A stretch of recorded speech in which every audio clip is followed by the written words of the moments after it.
Greetings, comrades. Me, Bobcat here in the Art Minds Turbo Doge van, sitting at Maryland Small Arms, stuffing my face, if you'll forgive me, before waiting for my lane assignment so I can get in some practice with the rifle and the pistol today. Got the day off, and I didn't ask for this, oh well. Got the day off, and wanted to run in and get in some shooting time. I have modified the sights on the Ruger PC-9 carbine rifle once again. I took the red fiber optic field goal, I don't know what the proper name for them is, the red fiber optic split sights, and replaced it with the original ring sight. So I still have the green fiber optic front post, and now I can see that through the ring sight, and I've reset that back to the way I got it from the factory, which is center windage and center elevation. So we'll see how that plays out today, and then just the usual good pistol practice.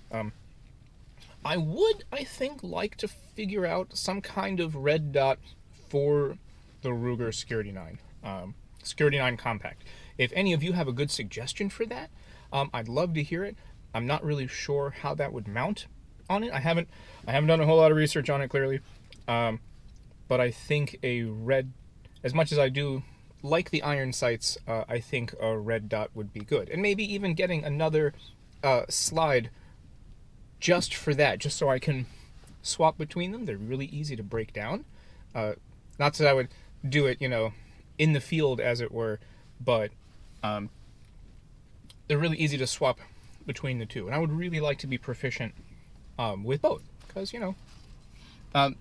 from all of the videos I've seen, and even my own practice with the red dot on the carbine, target acquisition is faster and easier with a well-calibrated red dot. It just is, and the thing is, red dots require batteries, and batteries can wear out. Malfunctions can happen. Iron sights don't run out of batteries. And once you set them, assuming they don't take a good beating, iron sights don't malfunction, as far as I know. Stock iron sights don't malfunction. Anyway, yeah, so I'm going to attempt to bring the GoPro onto the lane without the fuzzy mic. I'm not going to do any talking on the lane, just see if I can't get a couple of footage moments of me shooting both firearms, and then get back on my merry way. We'll do a range report after this in the studio, and we'll see how my target grouping's done. Got a marker to get more specific with the distance and all of that. Yeah, so here we are. Cheers. Happy breakfast.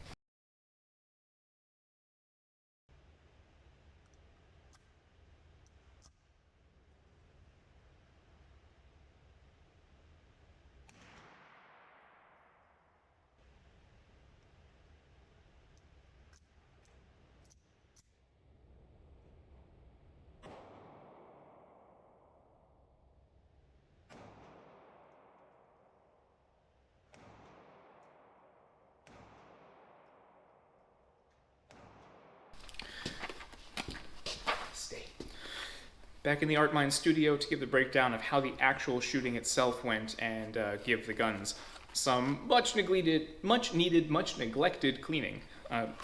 This range session, I used the Freedom Munitions 115 round nose full metal jacket bullets that are copper coated steel case. So this is still steel, but it is a lovely copper, I think, as rounds go. Like, aesthetically, this is very pretty. But you can see the difference between copper on your right and brass on the left. I don't have the steel casings anymore. Might need to get another case of those, just the solid steel, just so I have the range, the rainbow. So I did have some malfunctions. Seems I can't escape those. So I had 5 failure to eject from the Ruger Security 9 compact pistol. The rifle was flawless. Loved it, had a great time. And one light hammer strike from the pistol. But sort of in the later half of the session, there were 5 times, and I've never run into a failure to eject malfunction before. So the first time, I was a little like, what the fork is going on? Oh, it's there. And then trying to figure out real quick how to clear the, how to lock it back, drop the magazine, clear the chamber. I wanted to keep that first one just so I could look at it closer to see if there was any clue to what would cause it to not eject, at least as far as the round goes. But you'll see it just went poof and went out. The other 4 I was very careful to save, and this is one of them. And unfortunately, I have nothing interesting to show you.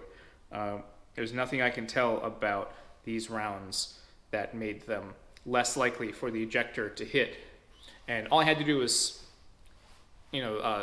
run the slide, and that ejector caught it, and then gripped it and flung it out again. So, I don't know. Your input is most welcome. I'm not an expert by any means on this. I'm learning as I go. So if you have any indicators to what would cause a failure to eject, especially 5 times in a session, but not right away in the later half. Who knows? As far as shooting goes, yikes. I'm pretty out of practice, and it was kind of an embarrassing run. I've got things labeled, 20 yards P, 25 yards R, pistol and rifle. For some reason, I was so frustrated I didn't even shoot that one, so I may take the air rifle and play with that. So 20 yards for the pistol. I was all over the place. Frustrating. My form was off. I was going too fast. My anxiety was getting to me. Just wasn't calm and collected and focusing on the fundamentals. And I haven't been practicing my dry fire drills as much as I should, so I'm sure that's showing it.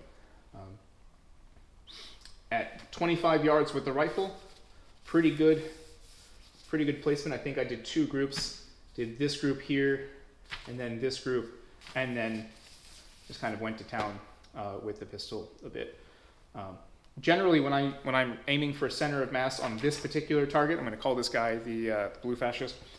I am aiming for, the head, this in particular, this hand, one bottom part of this hand, and then this hand. So I have 1, 2, 3, 4, places to aim, and then 5 and 6, and then occasionally the nuts if I'm aiming for it.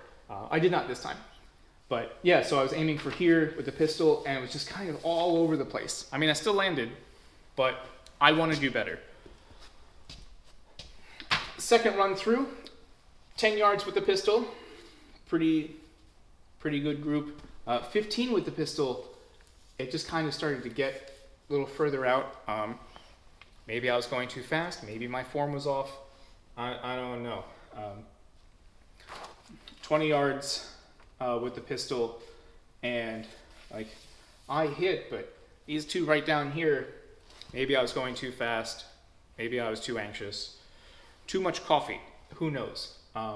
But certainly with the rifle at 35 yards, as measured on the target board thing at Maryland Small Arms, the numbers on that indicator, I asked, it is yards, not meters, that's what he said, so 35 yards, nice couple of tight groups right here, even a couple almost in the same spot. Makes my heart happy.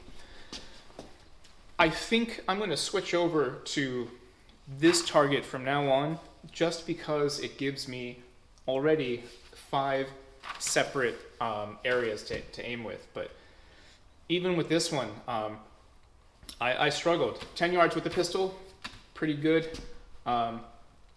15, and I just moved it back then, 15 yards, still spread out to 5, 7, 9. But I mean, I got this group here, and then these 2 more, just kind of like these guys here.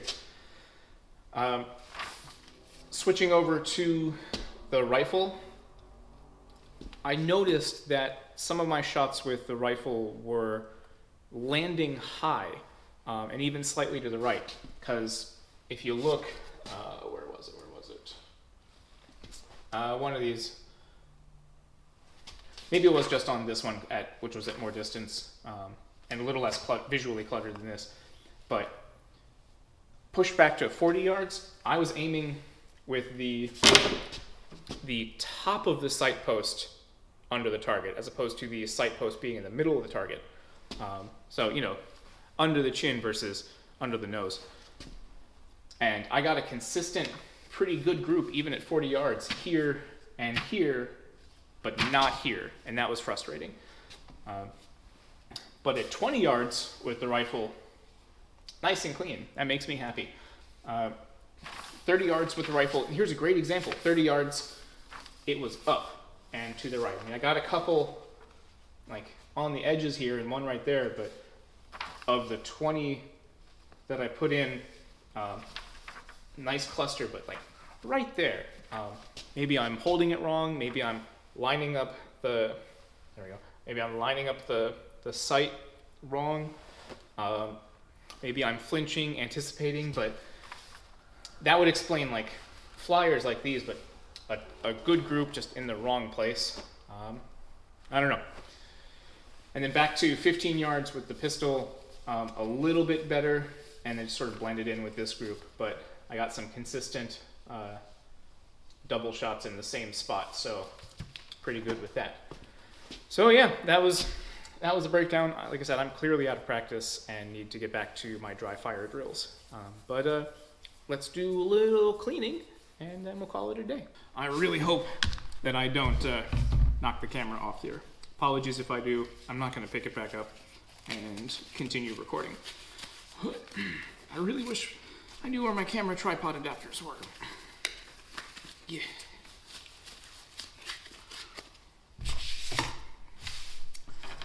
These are the 4 failure to eject rounds. I've looked them over around the rim. Can't figure it out. Safety first. Empty.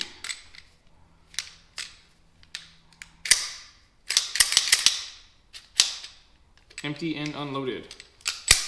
In fact, keep this in line of sight. Empty and unloaded. This still has the flag in it. Empty, empty and unloaded. Safety first. There's no excuse for trying to clean a loaded firearm.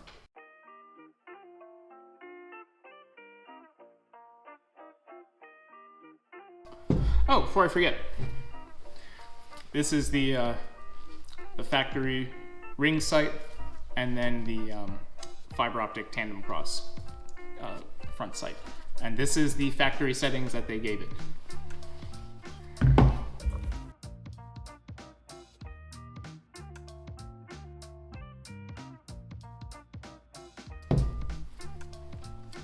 This is that tandem cross bolt buffer, and it's looking pretty chewed up, but I like it. So there's a good close-up of how chewed up it is. Used to be a nice, pretty clean hex pattern.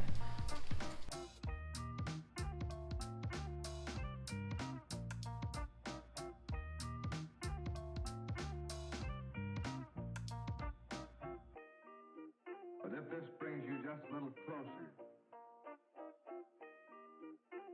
to those men who are going... Looking at the extractor on the, I think this is called the carrier, the bolt or the bolt carrier from the PC9 carbine, I'm not seeing a whole lot of excessive wear. Moving good, not seeing a lot of chipping or anything like that. Something you need to check every now and again. It's dirty.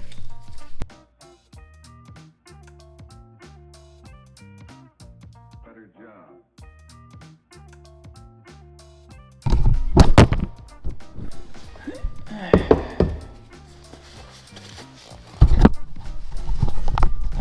Oops. There we go. I hope you can still see. New angle.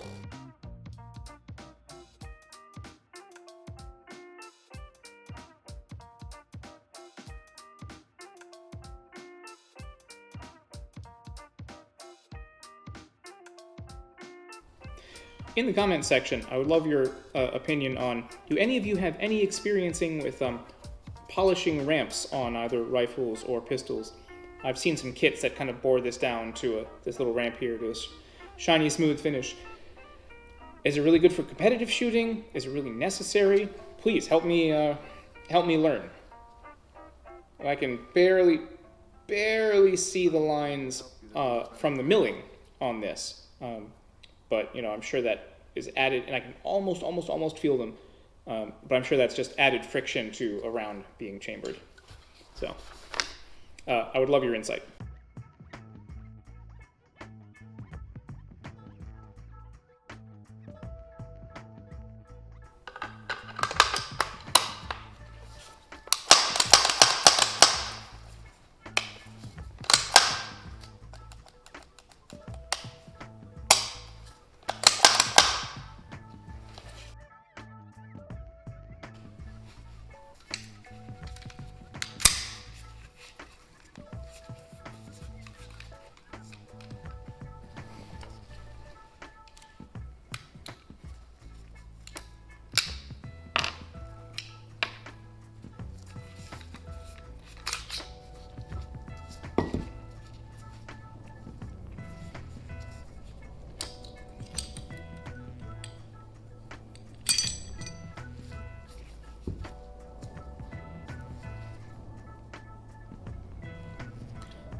I'm not seeing anything on here so far that would be cause for alarm, cause it to fail to eject like it did.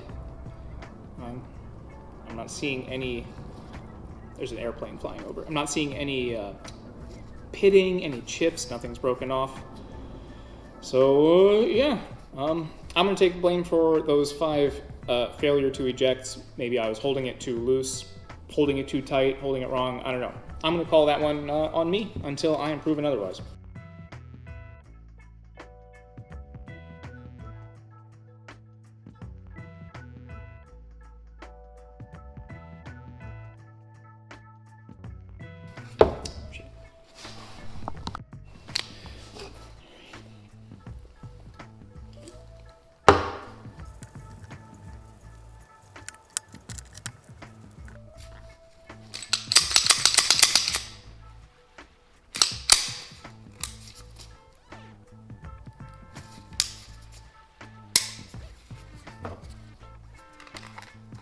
Empty.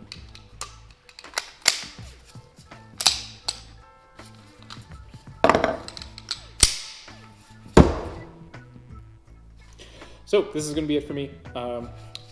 2 Ruger 9mm firearms, cleaned and function checked. Everything's going peachy. It's been 1,000 rounds probably combined through both of these, and aside from the occasional, very rare failure to fire or failure to eject, which usually this guy, everything else has been pretty peachy. I'm pretty happy with both of these purchases.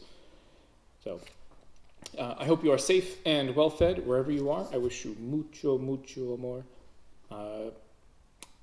Yeah, if you're the praying kind, please spare a moment for the good people of Ukraine. There are 8 organizations that are getting together to help deal with the mounting humanitarian and refugee crisis, and they're nothing new. We've got humanitarian and refugee crises building pretty quick all around the world, so your help is needed wherever you can spare it. Be kind, be ready, and we'll see you soon.